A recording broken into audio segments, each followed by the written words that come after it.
Gideons. Kung si Gideon sa mukha sa pagalingon, unsa naman siya ang tao kalawang, tao na pinakamubo, pinakagamay sa pamilya, pag bisan pa ba niya pamilya, kumulanta para kaniya siya ang pinaka-ultimo na tao.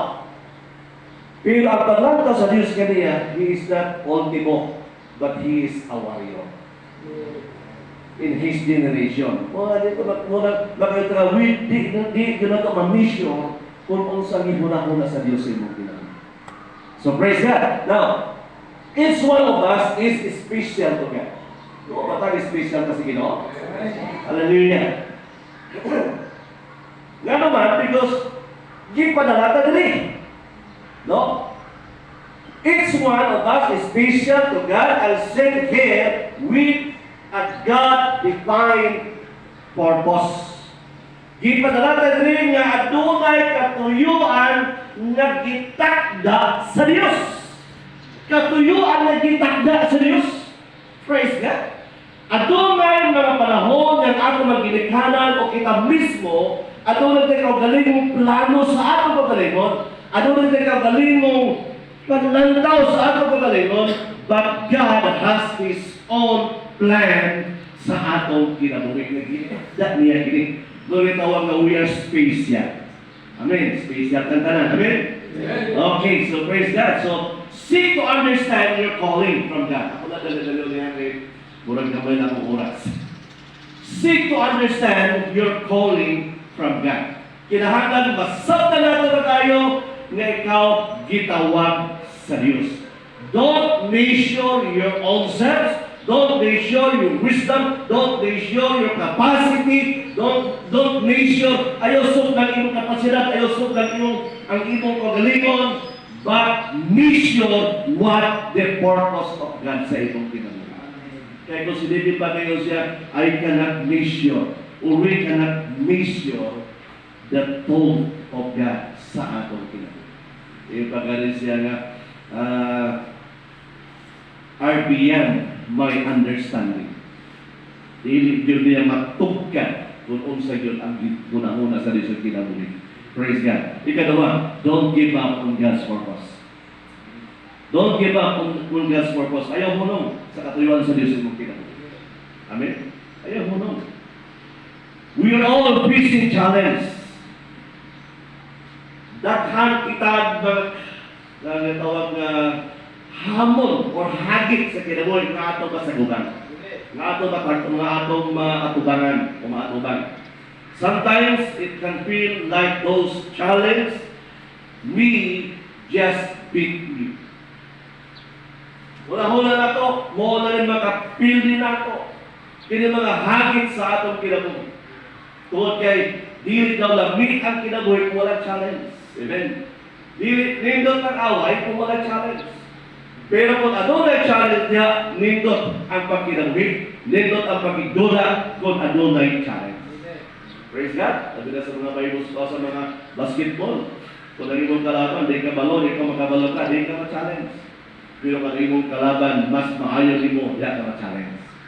So praise God. So makita na ito rin how David challenged, no? Giyon sa David nga sa challenge niya kinabuhi, nakahimo siya sa pagpadayon tungod kay ang iyang gihimo wa siya may give up sa purpose sa Diyos sa iyang kinabuhi. So don't give up on God's purpose now. But you have to keep going and don't let the idea of quitting enter your mind. Ito ang pinaka-importante. Why nandun tayo sa challenge na yan? Yung time na gina-challenge kita, ginasulayan kita. Ang advice o ang kinahanglan na himuon, keep going. Don't let the idea of quitting. Ayaw tuguti ang pag-una-huna nga pag-undang na musunod sa imong huna-huna. Usahin lang ko kung naatas sa kalisod, ang ato rin huna-huna, buundang ako, di ka kumupadayo. Exoon sa ako pag-eskwela rin sa Bible School, from freshman to senior. Dili maihap kung kapila na ko, giprenda ang akong relo, aron lang ko maka-exam. Usahay, makayon ko mas may pa akong manghod, kay giatiman nila pag-ayo, kay dito nag-eskwela sa kolehiyo, unya ako kay diri ko sa Bible School, dili kaayo ko nila gina atiman tungod kay layo daw ko, and then ang buta ko niya, no? May nagaligan na ako'y reload ito panahon na mo nga kada exam sige lang prenda ang akong reload, but never kuna nga mo quit ko. Never kuna nga mo quit ko. Mo nga dili lalim ang mga lakad sa Ginoo. Amen. There are so many challenges. Hallelujah. Karon gitagaan ko outstation sa Kiligasan Cariato, maora gihapon. Bulang lagi hapon ang ilang ihatag, bulang pa sa pamilya. Muna kayo ko nga, di wala kaya ko, bisang pagpagkindi, wala kaya gihapon. But wala ko, may muna-muna nga muundan ko. Hallelujah. So stay strong and fight for what the purpose of God is you. Amen? Stay strong. Pabilin kang lingon o kinahanglan makilaban ka, makiaway ka o ginagawa nga, we have to fight for what the purpose of God sa imong kinabuhi. Pag-assign ako sa malita, pre-training, buko sa dili, one day and one night lang ko nakaulit sa MOA during that 1 year sa akong pre-training. So, full-time ko sa akong pre-training. Ignalita. Kaduha na mo kaon, sa kadlaw, kay pigado kayo, may pioneering pa, and then from Monday to Friday, ang Bible study. So, kung pila akong sinina dala do, pantalong gidala, pag-almos sa katuig, nabawasan akong break, nabawasan akong pantalon, akong sinina, wak na dugangan. But I never think na quit ko sa gina. How many times mabasabi sa likod sa kinan, mag-Bible study me, tugnaw kayo sa likod sa pulpira, ay kung pinasakyan tayo, malita to balin-bulila. But I always challenge sa mga young people, sabi ko, nakita ito ni Lord. Sacrifice natin, nakita ito ni Lord. Hallelujah. Tinood diri sa nakita ito ni Lord.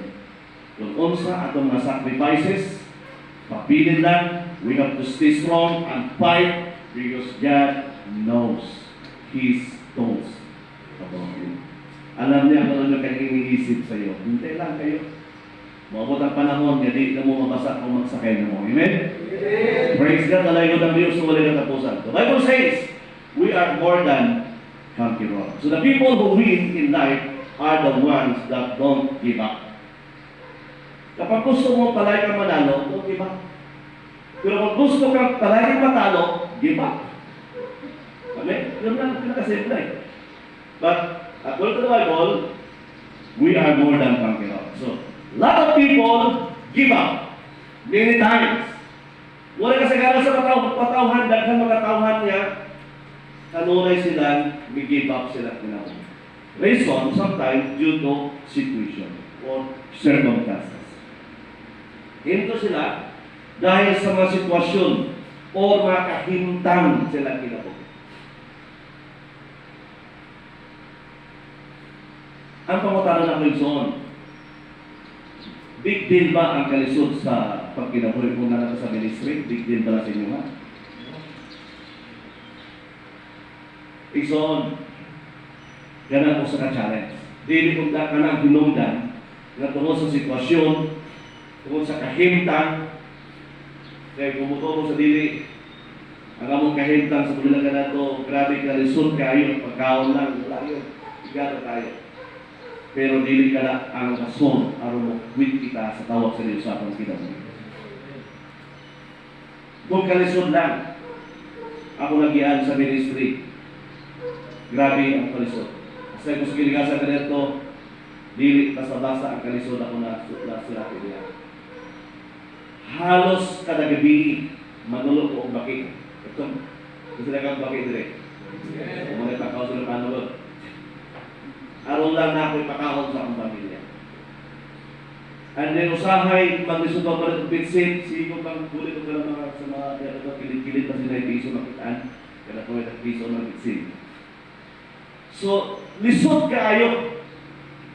O niya, yung pera ko sa mama, sa kugangan niya, mag-farm. Maraming ko sa congregation, kung okay lang sa inyo mag-farm, inyong pastor, isa okay lang pastor. So, nag-farm ko, but, isa nag-farm ko, pero nangahuli ko kada kahapon. Dili na ko ginabiyaan akong church o sa gabi, tungkol kaya para na ako, dili maayo ang sa pastor, yung imong biyaan, ang imong simbahan sa gabi mo.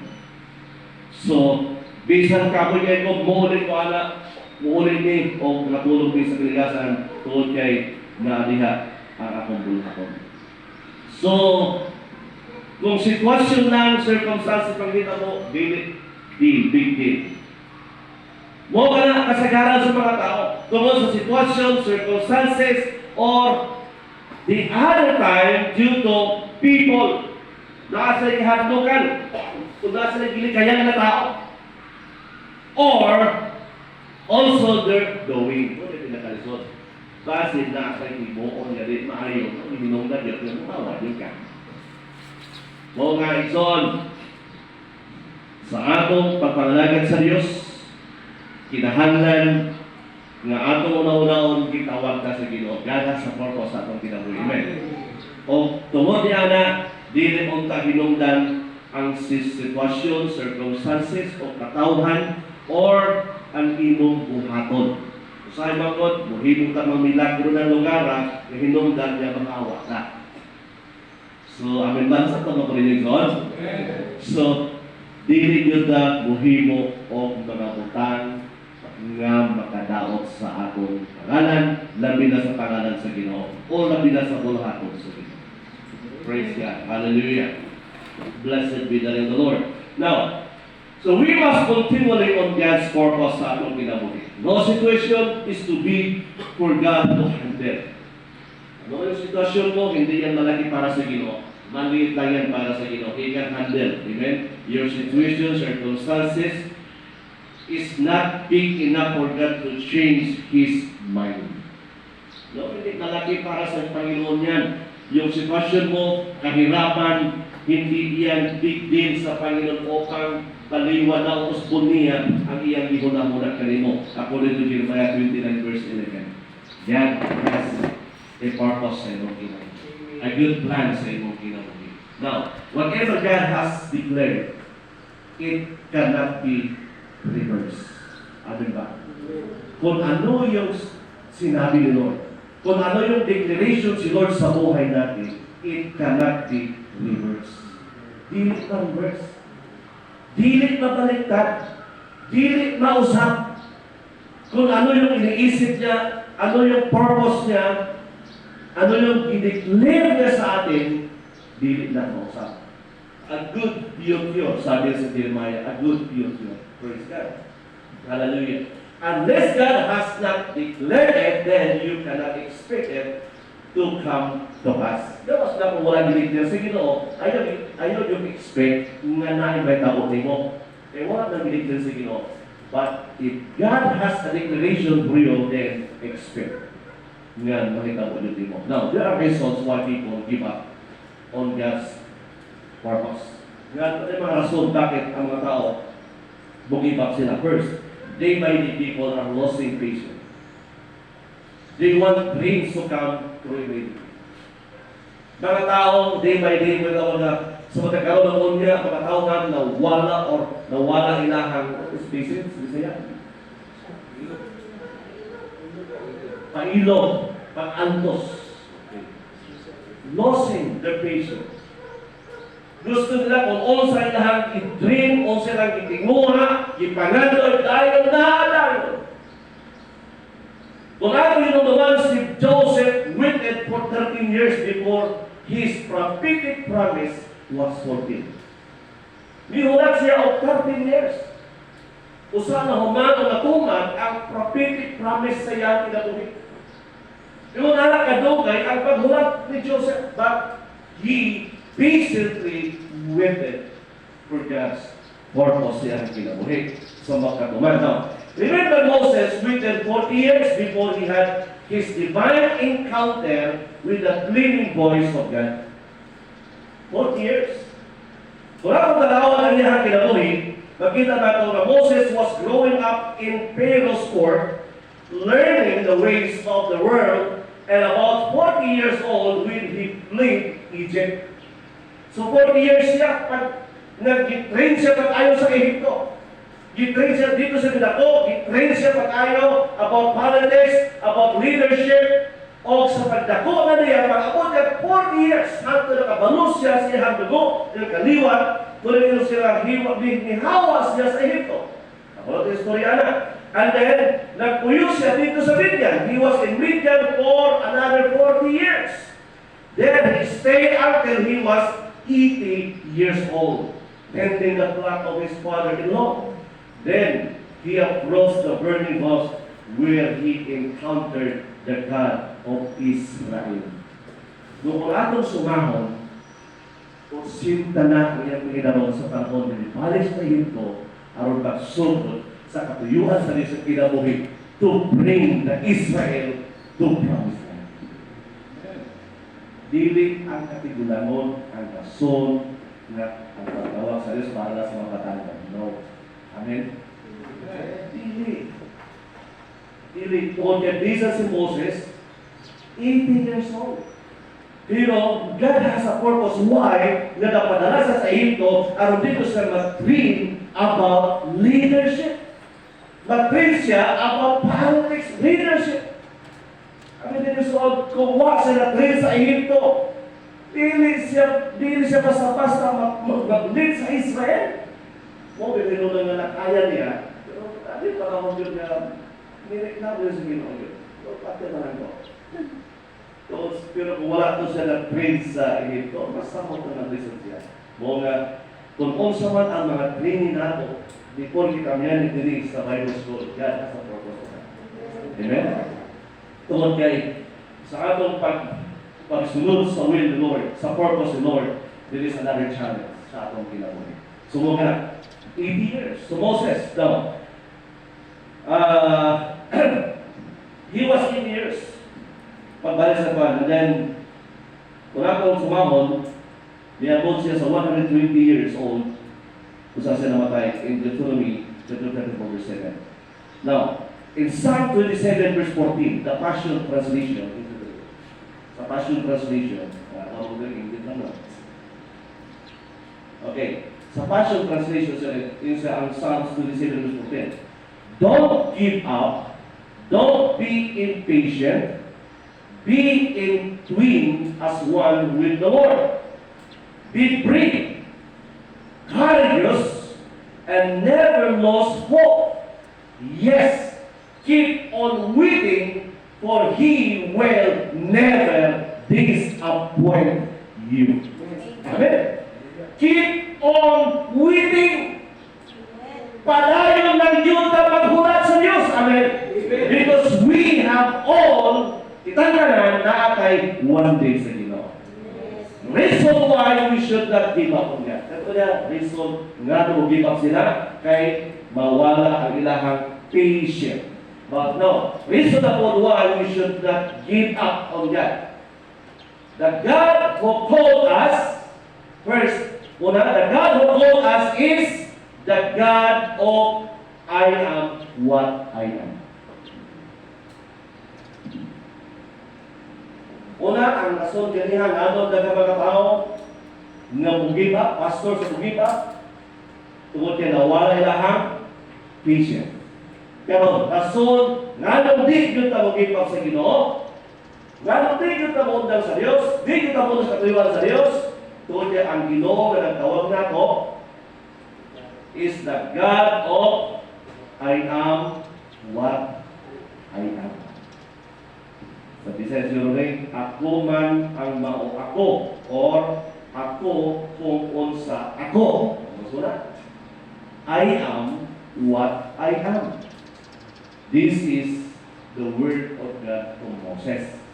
Now, sa panahon, ibo ganiya, sa panahon na yung gitawag si Moses, pero sa Egypto, anong dato niya ang Israel, now, mo kini ang pakisulti ni Moses sa Ginoo. Ino siya, pamilya pa kayo? Is it three? Moses said to God, when I come to the children of Israel, I say to them, the God of your fathers has sent me to you. And they say to me, what is his name? Sabi ni Moses, what am I to say to them? Kapag tanungin ako nila, anong pangalan mo? Kasi kanong panahon lang, si Moses, iya na-introduce ang niya kong kalingon, nga siya ang ipadala sa Diyos. Sa kailangan Diyos sa ilahang mga amahan. Muna may siya po kumutahan sa sakwa, unsa ang imong pangalan, unsa man ako isulti, ang tubag sa Diyos kinamunin. And God said unto Moses, in Exodus chapter 3, verse 13 to 14. Kita na sa Exodus chapter 3, 13 to 14. And God said unto Moses, I am what I am. Kaya nakasimple ang tubag sa Diyos kay Moses. I am what I am. And the Spirit of God moved dito sa aling pagkakaroon ng Moses to understand the word, I am what I am. Doon kaya ang word I am, God is always alive. Nasabtan dayon sa Diyos ang Moses na ang Diyos na iyang gialagaran sa tanang panahon bukid. He was alive before, alive today, and alive forever. Yung ang Diyos. He is the same yesterday, today, and forever. Yun ang ibig sabihin, I am what I am. And He is the God of the already, the God of the right now, and the God of the not yet. Yun ang word I am what I am. It means that He not only will last for all the time, or all of time, but He Himself stands outside of time. Huwag sa kondisyon, wag siya nag-agad sa panahon, tungkol kaysa wag may panahon na anak ang Diyos. Na anak ang Diyos. Kaya siya ang nag-govern sa panahon. Siya ang nagbuot sa panahon. No, makikita ng iso na wag may panahon na anak ang Diyos. Kaya anak ang Diyos, so I am what I am.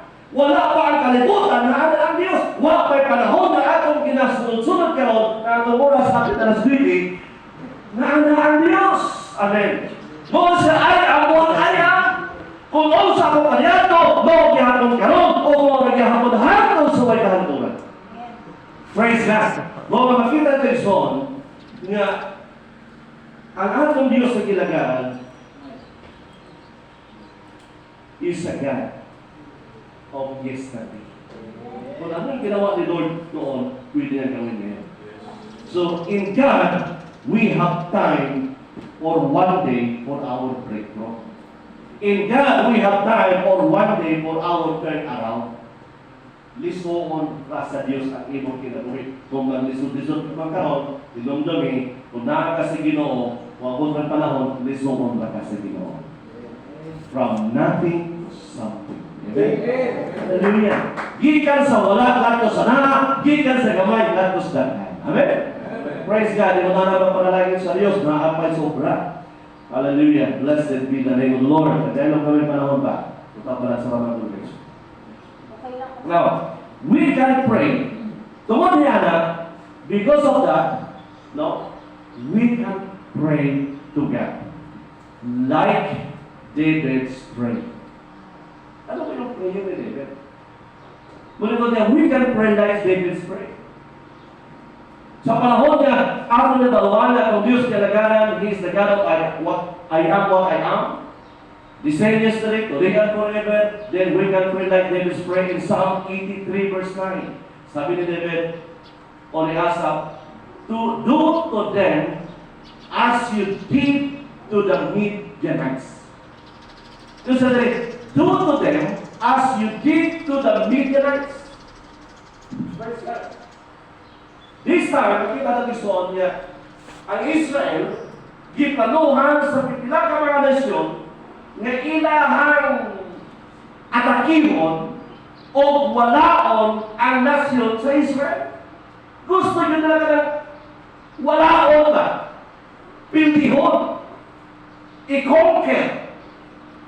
mo hinungdan nga nag-pray siya o binon, Lord, kung unsa imong gihimo sa mga Midians kaniadto, himua kanila karon.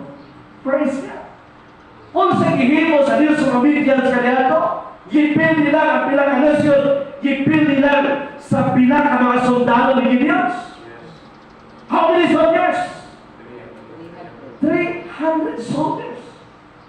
Nation ang kalaban, 300 soldiers lang. Ganon kapangyarihan ng ating Panginoon. Yun yung sinabi ni David, pero niya sa niya, Lord, do to them as you did to the Midianites.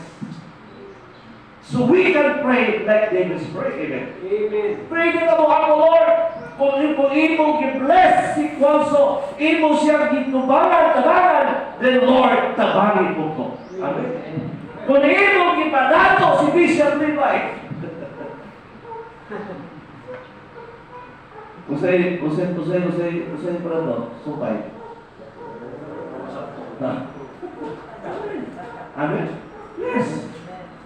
Kung ano yung ginawa mo kay Paul Sorolo, kung ano yung ginawa mo sa mga big evangelists, Lord, do it again. Himausap sa among kapanahonan. Like the prayer of Habakkuk. Okay, prayer of Habakkuk.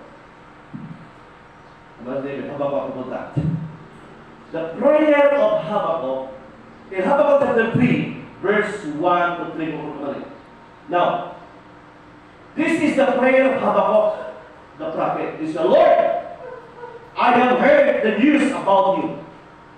I am amazed at what you have done. Isn't it? I am amazed of what you have done. So ito yung prayer na I have heard. Alam ko at napakinggan ko yung story mo o yung news about you. So ako na amazed pag-ayaw sa imong gihimo. I heard about your miracles. I heard about your powers. I heard about your glory. So I heard about your power, your miracle, your glory. And he says, God, I remember when you guided your people by fire and by clouds. And I remember when you feed us with bread from heaven. And I remember when the waters parted and we walked through. Yung ang prayer ni Habakkuk. Na-remember niya kung ano yung ginawa ni Lord, ano yung ginawa ni Lord before. Yun ang ginawa ni Lord before. Kung ano yung ginawa niya sa Israel, anong ginawa niya sa Red Sea, anong ginawa niya doon sa wilderness. Yun ay lahat na pakinggan ni Habakkuk. So I remember all of these things, Lord.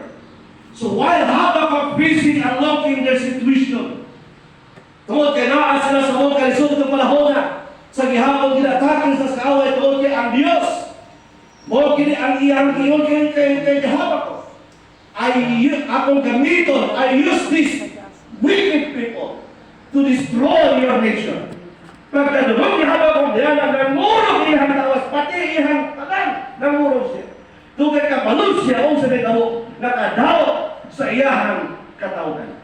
O habang nagahulat siya sa kadawat maabot sa iyang katawhan sa gihapon ni ampo sa Diyos of Mayon siya. While he is busy unlocking the situation, Lord, do great things again, once again in our time.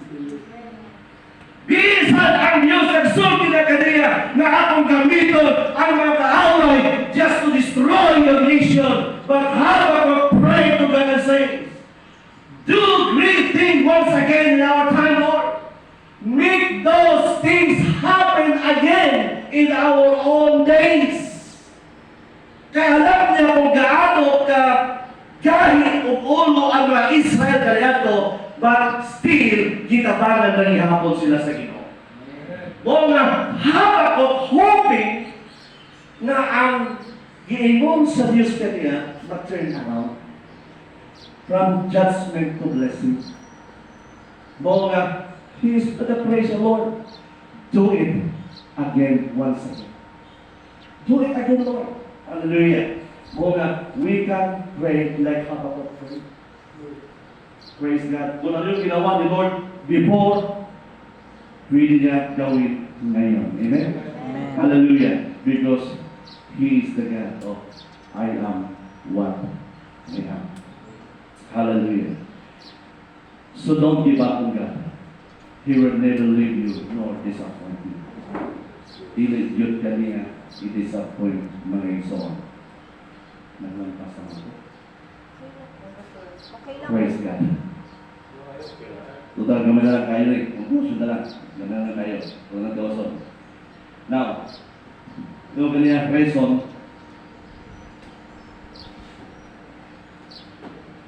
reason why we should not give up on God. The God who called us is the God of I am what I am. And then, now, reason why we should not give up. God's word is final in all situations. God's word is final in all situations. Yun ang isipin natin palagi. Kapag nandun na tayo sa ating ministry, nandun na tayo sa ating assignment, we need to think many times, not only one time, many times, that God's word is final in all situations. Hallelujah. Final. Bukas about the word of God is our final authority. Final na yung sinabi ng Panginoon. Hindi yung sitwasyon, your situation is not final. Your circumstances is not final. But the word of God is final. Hallelujah. Buot pasabot ito. Kung unsa ang giingon sa Dios, gideclare sa pulong sa Dios, cannot be reversed. Dili na mausap, matuman yun ang pulong sa Dios ng kinabuhi. According to Isaiah, atong gibasa ginaison, 42:24. Hala, 42:24 ha? 42:24. Nga kung unsa ang gipunahuna sa Dios, matuman gyud kini.